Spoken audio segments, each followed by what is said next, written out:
The influence of those around us is so powerful. Many times we don't even realize we're being strongly influenced because it generally develops over an extended period of time. Peer pressure is an especially powerful form of influence because it is so subtle. If you're around people who spend all they make, chances are excellent that you'll spend all you make. If you are around people who go to more ball games than concerts, chances are excellent that you'll do the same. If you're around people who don't read many books, chances are excellent you won't read many books. People around us can keep nudging us off course, a little at a time, until finally, 10 years from now, we find ourselves asking, how did I get here? Those subtle influences need to be studied carefully if we really want our lives to turn out the way we've planned. Now, on this major point, let me give you 3 key questions to ask. This may help you to make a better analysis of your current associations. Here is the first question. Who am I around? Good question. Make a mental study of the major people with whom you most often associate. You've got to evaluate everybody who is within the circle of being able to influence you. So, major question, who am I around? Next question, what are they doing to me? That's a major question to ask. What have they got me doing? What have they got me listening to? What have they got me reading? Where have they got me going? What have they got me thinking? How have they got me talking? And how have they got me feeling? What have they got me saying? You've just got to make a serious study of how others are influencing you, both negatively and positively. Now, maybe the influence of all those around you is okay, but just ask yourself. It doesn't hurt to ask. Who am I around, and what are they doing to me? Now, here's the final question. Is that okay? Maybe the people you associate with and their collective influence is okay.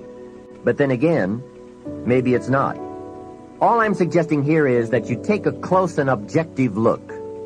Everything is worth a second look, especially the power of influence. Positive influence can have an incredible effect on your life, but so can negative influence. Both will take you somewhere, but only one will take you in the direction you truly wish to go. It's so easy just to dismiss the things that influence our lives. The man says, I live here, but I don't think it matters. I'm around these people, but I don't think it hurts. I would take another look at that. I've got a good phrase for you. Everything matters. Now, sure, some things matter more than others, but everything matters. Everything weighs something. So you've got to keep checking to find out whether associations are tipping the scales toward the positive or toward the negative. It doesn't hurt to look, right? Ignorance is never the best policy. Finding out is the best policy. Remember, part of the purpose of this program is to get us to say, the days of kidding myself are over. I really want to know what I have become and what I am becoming. I want to know where my strengths and my weaknesses lie. What has power over me? What's influencing me? What have I allowed to affect my life? Perhaps you've heard the story of the little bird. He had his wing over his eye and he was crying. The owl said to the little bird, "You're crying." "Yes," said the little bird, and he pulled his wing away from his eye. "Oh, I see," said the owl. "You're crying because the big bird pecked out your eye." And the little bird said, "No, I'm not crying because the big bird pecked out my eye. I'm crying because I let him." Hey, it's easy to let influences shape our lives, to let associations determine our direction, to let persuasions overwhelm us, to let tides take us, to let pressures make us. The big question is, are we letting ourselves become what we wish to become? In this most important subject of association, here are some actions you may want to take. First, disassociation. You may, after a study of those 3 questions, who am I around, what are they doing to me, and is that okay, you may come to the serious conclusion that there are some people you just have to break away from. I'm not saying that it's an easy step to take, and it's not to be taken lightly. However, I am saying it may be an essential task. You may just have to make that hard choice not to let certain negative influences affect you anymore. Remember, it could be a choice that saves the quality of your life. The second action you may want to take is limited association. It could well be that you are spending too much time in a certain area of your life with a certain group of people. It's easy to put time and effort in the wrong place. The guy spends 3 hours at the ball game and 30 minutes listening to the sermon. See, that's called out of balance. 30 minutes for spirituality, 3 hours for entertainment. That doesn't weigh well 5 years from now, 10 years from now, when you take a look at the sum total of your values in your life. Here's one of the easy ways to end up with a mediocre average life: spending major time on minor things. Sophisticated people learn to weigh everything before they spend time or money.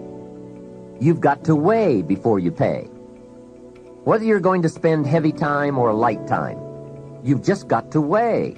Otherwise, if you're not careful, you can get trapped into spending heavyweight time with lightweight people.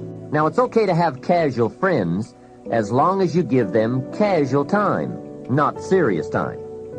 Spend major time with major influence and minor time with minor influence. It's so easy to do just the opposite, but don't let it be said that you fell into that trap. So maybe all you need to do to change some of the influences in your life is not to eliminate them, but merely limit them. Say, I have a good time with these people, but I'm not going to spend days and days with them anymore. I'm just going to cut that down and save some of that time for more major people and more major enterprises. Remember, it's your life.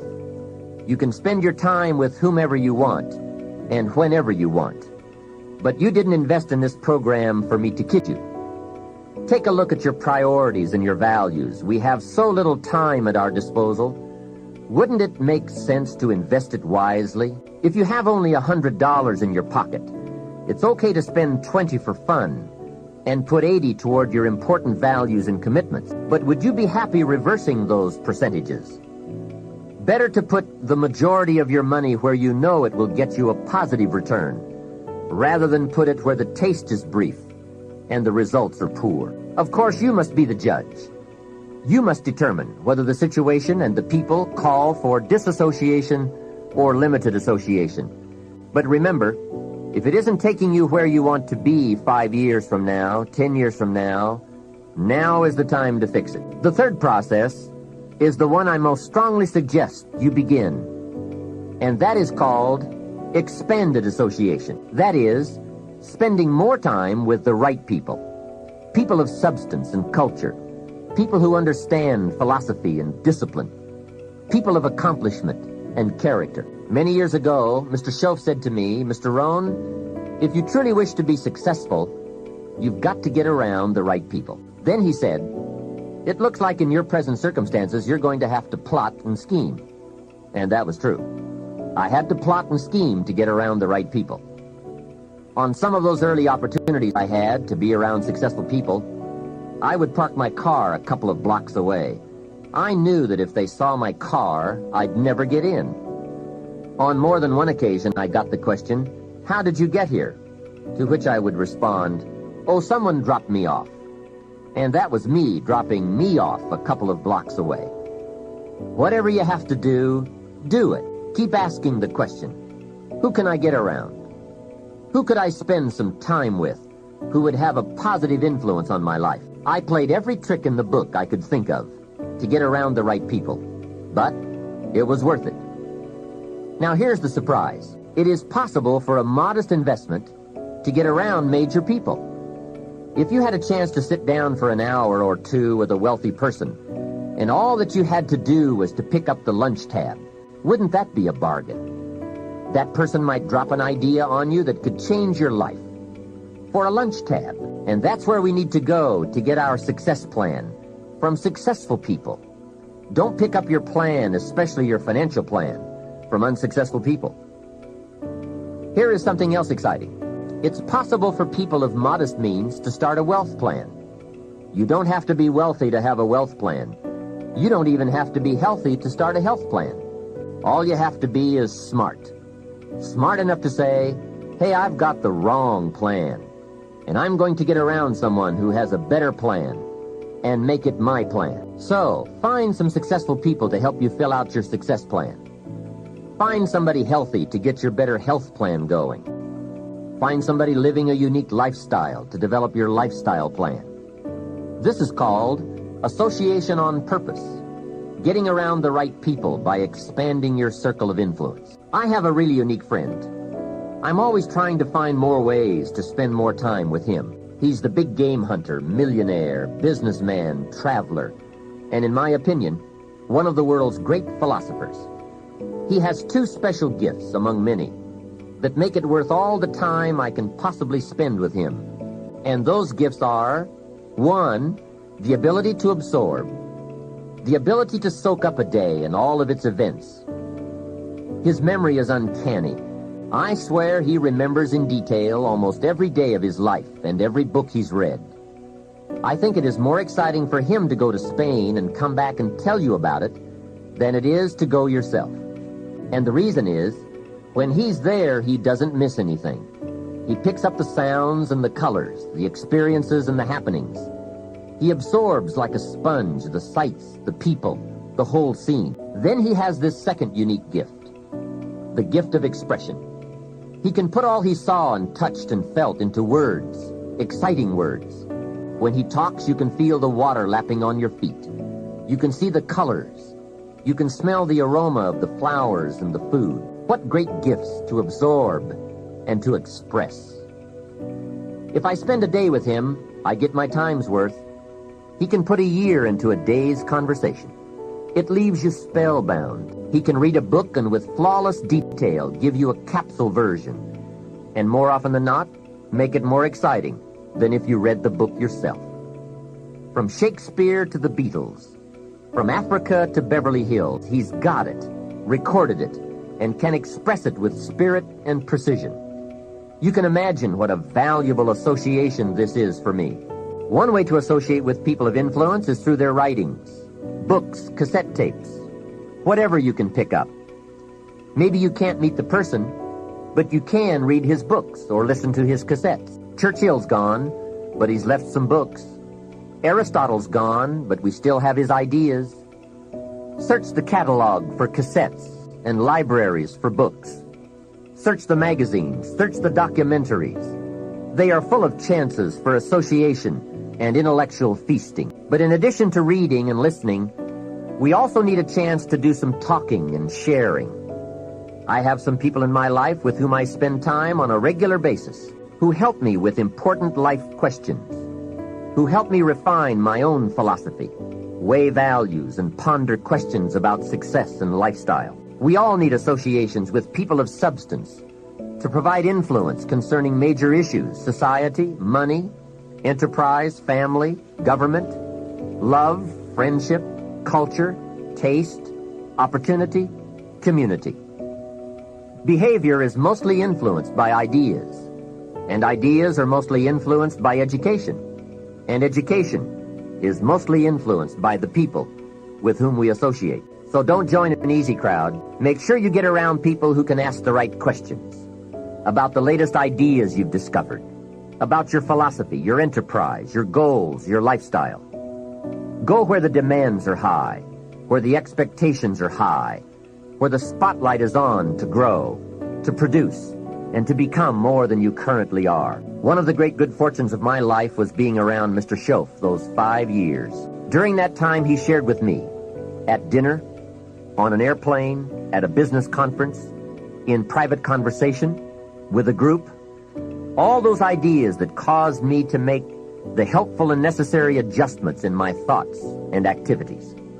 And those daily changes, some so very slight, so very important, added up to such weighty sums in 1 year, 3 years, and 5 years. A big part of the value of this association was having Mr. Shoaff repeat the ideas over and over. You just can't hear basics, fundamentals, major pieces of the philosophy of life too often. Another part was Mr. Shoaff's unique ability to check and measure my progress. That is so important.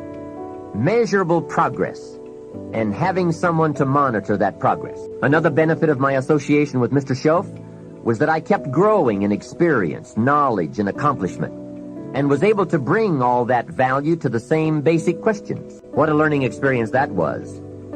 Some of the early questions I had shrugged off, I now saw a growing importance they had. It was really my education that was changing, not the questions. It's like reading the Bible or listening to cassettes. When you have some added, measurable experience, you now bring to the reading and listening a new worth.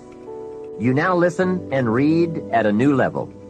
And the substance gleaned, the wisdom gathered from that new level can well be where your fortune and the best of your lifestyle can be developed. One more thought, and that is, strive to become the kind of person that people of quality and substance would want to be associated with. Become a person of skillful language, positive attitude, well-read and well-disciplined, a person of culture and intelligence. You will be uniquely rewarded by this reputation, drawing exciting people to you. Remember, to attract valuable people, you must be attractive. Here's how you know if someone's your friend. A, you can tell them bad news, and they'll listen. They won't tell you why, you're stupid and why that bad thing happened to you and how something worse happened to them once and, derail the whole conversation. You can actually tell them bad news and they'll listen. So that's a good thing. And then, this is a weirder thing, you can tell them good news and they'll help you celebrate. And that's a really good way of deciding who you should have around you. Because if you have someone around you, something good happens to you and you're kind of afraid to even admit it because, God, something good happened to you. It's like, you let that be known and it'll certainly be taken away. So, you come out and you sort of tell someone half-heartedly that something good happened to you and they give you a whack and then talk about, the great thing that happened to them 3 years ago. Or worse, the great thing that happened to someone that they knew 3 years ago. It's like, go away from that person. They're not helpful to you, and they're not helpful to themselves either. And so you want to surround yourself, you got to think about this. You got to surround yourself with people who want the best for the best part of you. You can hang around with weasels and losers that are trying to pull you down to justify the fact that they're spiraling downhill as well. And the upside of that is you don't have to have any responsibility and you can all whine about how wretched life is, so that's pretty attractive. But I would say it's also a bad medium to long-term plan. And so it's acceptable and desirable to try to surround yourself with people who are facilitating your development. And you might say, well, I've got people around, I know them well, they're not doing that well and they don't fit into that category. It's like, what's your point? What are you going to do with them exactly? If they'll listen and cooperate with you and move towards a better future, great. If they don't pay any attention and they keep doing the same damn things over and over and they're not going anywhere and it's painful, then maybe the proper thing to do is say, you just have your misery. I'll go off and have my life. And maybe you'll wake up at some point in the future and think that's a better way of being. Because just putting up with it is, well, they call that enabling, right? You put up with that sort of behavior, you're providing tacit consent for it and even tacit approval. It's like, it's a bad idea. You have, I would say, both the right and the responsibility to surround yourself with people who are good for the best part of you. Psychologists have found two major things that we as human beings get the most happiness and satisfaction from. Two things. Number one, our work, our contribution to society, our continued progress toward reaching our goals, our activity that generates our lifestyle, influence, power. And number two, love. The love we receive from our spouse, our children, our parents, our families, our friends. Knowing that one person or several people care about us, want to spend time with us. The professional goals that you've outlined for yourself take a lot of work. Your ambition takes a lot of work, discipline, skills, constant learning to improve yourself and develop yourself and improve your skills and develop your skills. You don't expect that your achievements will come to you on a silver platter. Working on the wish and the hope and the prayer philosophy? No. You know that your goals require constant attention and discipline every day. Or they'll what? They'll never come to you at all. You can't just come home at night after work, after a long day, and expect that your family life is growing just fine all by itself. You can't just expect that your personal life will grow and flourish without attention, without taking time to feed and water and weed out the bad stuff, the negative stuff that happens while you're away. No, creating the perfect personal life, family life, takes just as much attention as creating the perfect professional life. It takes love and nurturing and kindness and sincerity and caring. It takes all those things. And that's one of the biggest mistakes that happens today. People spend all their time, focus all their energy, give everything they've got. They give it all to the job. It can't work that way. Your family requires more than that.